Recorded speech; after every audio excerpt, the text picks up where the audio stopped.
Hablar sobre este tema, que nuestra colaboradora permanente de todos los martes, Maite Ramos, presidenta de movilidad de Coparmex Ciudad de México. Maite, bienvenida, muchas gracias. Hola Héctor, un gusto estar aquí en un día tan movido. Especial. Si no es contingencia, es anuncio de norma oficial mexicana. El caso es que hago algo yo los martes para poder tener de qué hablar. Muy bien, bueno, a ver, claridad en el tema. Lo bueno, lo malo y lo feo de este anuncio el día de hoy. Mira, yo creo que lo bueno y lo mejor, digamos, es el tema de homologación, sí, ¿no? Que a la vez se vuelve parte del gran reto, pero es la homologación que tendrá que haber en muchos sentidos, desde que los 6 estados tendrán que hacer la verificación, que tendrán que homologar la parte de los sistemas, los procesos para hacerlo y establecimiento de esta norma, ¿no? Y también la parte de que van a tener la obligación de compartir información entre ellos, porque finalmente va a ser una plataforma que, como lo decía el secretario, va a estar conectada y la va a manejar, o la información la va a tener Semarnat y va a estar validada por Profepa. Es decir, ya no es manipulable por los estados y sí se concentra la información en una sola entidad, que para temas de reportes, de conocer, ¿no?, cuántos vehículos hoy en día se verifican todos los días, cuántos pasan y cuántos no, cuántos hologramas existen, pues va a servir muchísimo porque van a tener esa obligación y además existe la obligación de emitir un reporte anual, lo cual creo que para que no tengamos estos brincos de los millones de vehículos o de hologramas más de uno a otro, creo que va a funcionar y funcionaría mucho, ¿no? A la vez se vuelve el reto, porque ahorita que escuchábamos a los dos secretarios, pues vemos que ni siquiera ellos tienen toda la claridad, no tienen todavía el tema del sistema. No. En un mes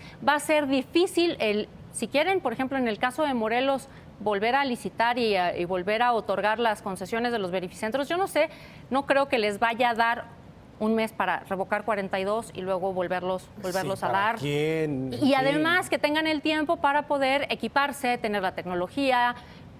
Creo que es complicado en la parte de operación, de los fierros, claro, de la tecnología. Claro, sin duda la Ciudad de México y el Estado de México tienen más avance en el tema y es importante porque finalmente son quienes tienen el mayor parque vehicular. Claro.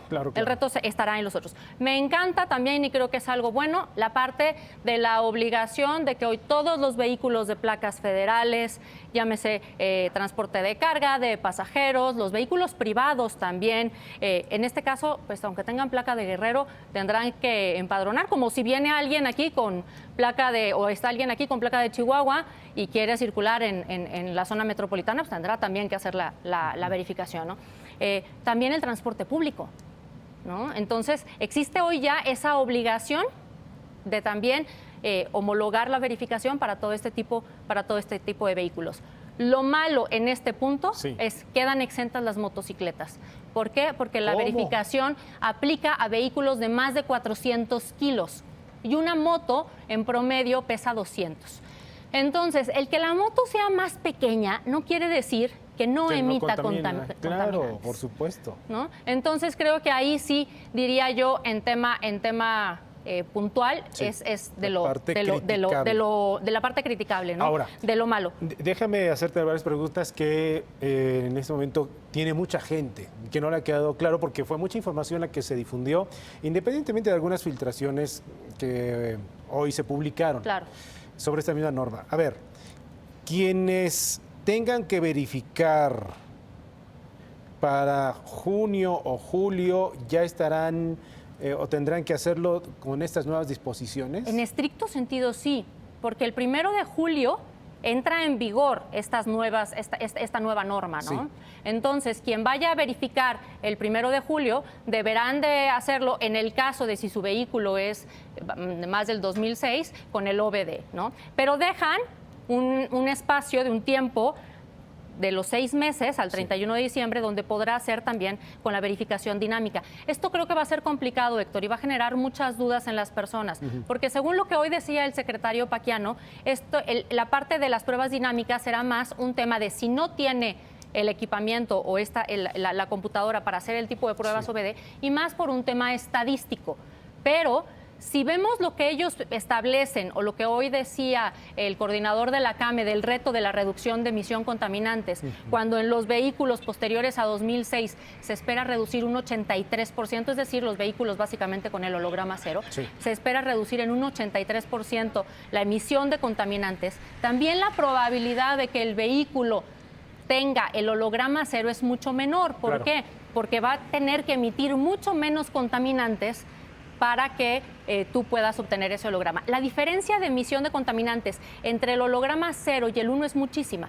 En el 0 son 250, en el 1 700 partículas. Entonces, es un brinco muy grande donde efectivamente al holograma 0 lo están apretando, ¿no? Es decir, para poder lograr el holograma 0 va a costar muchísimo trabajo. Exacto. Sí, no va a ser fácil. Los vehículos más antiguos quedarán en holograma 1 o en el holograma 2, dependiendo de las emisiones que tengan. Si son hasta 700 partículas, serán holograma 1, más de 700 se van al holograma 2. Vale la pena que la gente que también nos está viendo y que a lo mejor cuentan con estos vehículos, le inviertan dinero a su vehículo para poder alcanzar estos hologramas. Claro, y además aquí es algo que me haces brincar al tema del reto, ¿no? Decían también hoy en la conferencia de prensa, y está en el documento que está publicado en el Diario Oficial de la Federación el día de hoy, que tú puedes hacer la prueba, pagas, ¿no? Y si no pasas o no obtienes el holograma, puedes ir a hacer la verificación,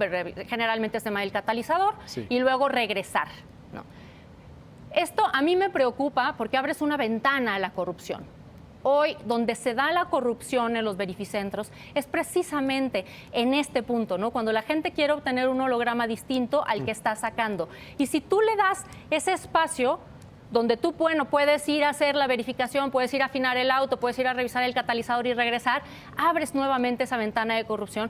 Y a mí me hubiera gustado que si el objetivo realmente es, como lo dijeron y como viene publicado en la norma, es mantener los vehículos en el mejor estado posible y en las mejores condiciones de circulación, pues que tú tengas tu vehículo afinado y listo antes de verificar y que no hubiera esta ventana, porque me parece como un examen extraordinario que nos permite flojear un poco al principio y no me gusta.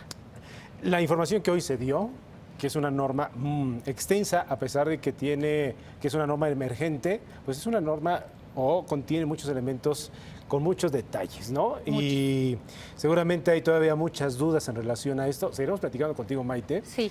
Pero querías comentar con sí, quería terminar con otra que en lo malo. En lo malo que lo quiero convertir en un reto, pero soy un poco desconfiada últimamente, ¿no? La CAME ha hablado de 168 medidas que se van a tomar para poder mejorar la calidad del aire. Hoy publicó, y la foto es espectacular, ¿no? Pero publicó una. Y nuevamente nos vamos al tema de restricción vehicular o de, digamos, reglas para la circulación de los automóviles y de los automotores. ¿Dónde están las otras 167? Bueno, hoy lo dijeron, que nada más es una de esas. Es nada más una, pero yo quisiera ir viendo los avances de las otras, porque si no, ¿dónde queda el tema de la regulación de las empresas, de las industrias, del combustible, de las gasolinas? Y nuevamente estamos... Me parece muy bien que mejoremos la calidad del aire a través de las condiciones de los vehículos, pero recordemos que no es solamente un tema de parque vehicular lo que genera la contaminación. Totalmente de acuerdo. Maite, seguimos platicando. Claro que sí. Muchas gracias. Muchas gracias a ti. ¿Dónde Nos vemos el próximo martes. En el Twitter, con muchísimo gusto, que además hemos tenido un debate interesante. Ahí nos vemos, @CDMovilidad, @MaiteRamosG y @CoparmexCDMX o en la página de Coparmex. Gracias, Maite. Gracias como a siempre. ustedes. Momento de hacer una pausa, comentarios y sugerencias a través de